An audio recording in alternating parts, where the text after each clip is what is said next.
அமரன் படம் வெளியானது போதும் சாய் பல்லவியோட ஸ்டேட்டஸ் தான் வாட்ஸ்அப் ஃபுல்லாவே இருக்கு. எந்த பக்கம் போனாலும் சரி. சோ எந்த பக்கம் போனாலுமே சாய் பல்லவியோட ஆக்டிங்கே பயங்கரமா கொண்டாடிக்கிட்டு இருக்காங்க. எஸ், அமரன் திரைப்படத்துல சிவகார்த்திகேயனுக்கு நிகரா சாய் பல்லவியோட ஆக்டிங்குமே பயங்கரமா கொண்டாடிக்கிட்டு இருக்காங்க. இதை பயன்படுத்திக்கிட்ட சாய் பல்லவி தன்னோட சம்பளத்தையுமே உயர்த்தி இருக்காங்க அப்படின்ற தகவலானது வெளியாகி இருக்கு. என்ன நடந்திருக்கு, சாய் பல்லவி அவர்களுடைய சம்பள விவரம் என்ன அப்படின்றத பத்தி டீடைல்டா பார்க்கலாம். சிவகார்த்திகேயன் நடிப்புல தீபாவளி பண்டிகையை முன்னிட்டு கோலாகலமா வெளியான திரைப்படம் தான் அமரன். இந்த திரைப்படமானது இந்திய ராணுவ மேஜரான முகுந்த் வரதராஜனோட வாழ்க்கை வரலாற்றை மையப்படுத்தி எடுத்திருந்தாங்க. இந்திய நாட்டுக்காக அவர் எந்த அளவுக்கு போராடி இருந்தாரு அப்படின்றது மட்டும் இல்லாம அவரோட வாழ்க்கையில சந்திச்ச விஷயங்களை பத்திலாம் அமரன் திரைப்படத்துல சிறப்பாவே காட்டியிருக்காங்க. முகுந்த் வரதராஜனோட கதாபாத்திரத்துல சிவகார்த்திகேயன் சிறப்பாவே நடிச்சிருக்காரு. ஆக்ஷன் காட்சிகளா இருக்கட்டும், காதல் காட்சிகளா இருக்கட்டும், எந்த அளவுக்கு அவர் உழைப்பு கொடுத்திருக்காரு அப்படிங்கறத படத்தை பார்க்கும் போதே தெரிய வருது. ஆனா அதையும் தாண்டி முகுந்தோட மனைவியை நடிச்சிருக்கக்கூடிய சாய் பல்லவியோட ஆக்டிங் அப்படிங்கிறது இந்த படத்துக்கு மிகப்பெரிய பலமா அமைஞ்சிருக்கு.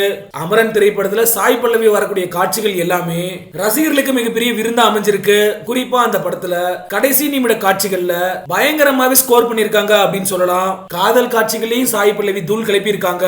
அமரன் திரைப்படம் வெளியான முதல் நாள்ல இருந்தே பாக்ஸ் ஆபீஸ்ல பயங்கரமா கலெக்ஷன் அள்ளிக்கிட்டு இருக்கு. இது வரைக்குமே அமரன் திரைப்படம் கிட்டத்தட்ட 250 கோடி வரைக்கும் வசூலிச்சிருக்கும் அப்படின்னு சொல்லப்படுது.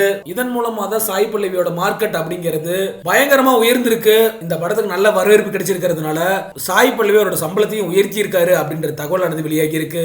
இது வரைக்கும் 3 கோடி ரூபாய் சம்பளமா வாங்கிட்டு இருந்த சாய் பல்லவி அமரன் படத்தோட வெற்றிக்கு பிறகு 6 கோடி வரைக்கும் சம்பளம் கேட்பதா சொல்லப்படுது. என்னதான் தமிழகத்தில் இப்ப கங்குவா திரைப்படம் வெளியாகி இருந்தாலும் கூட அமரன் திரைப்படமானது இது வரைக்கும் ஹவுஸ்ஃபுல் காட்சிகளா நிறைஞ்சிக்கிட்டு இருக்கு அப்படிங்கிறது குறிப்பிடத்தக்க விஷயம். சரி, ஓகே, நீங்களும் அவரோட கமெண்ட் செக்ஷன்ல பதிவு பண்ணுங்க.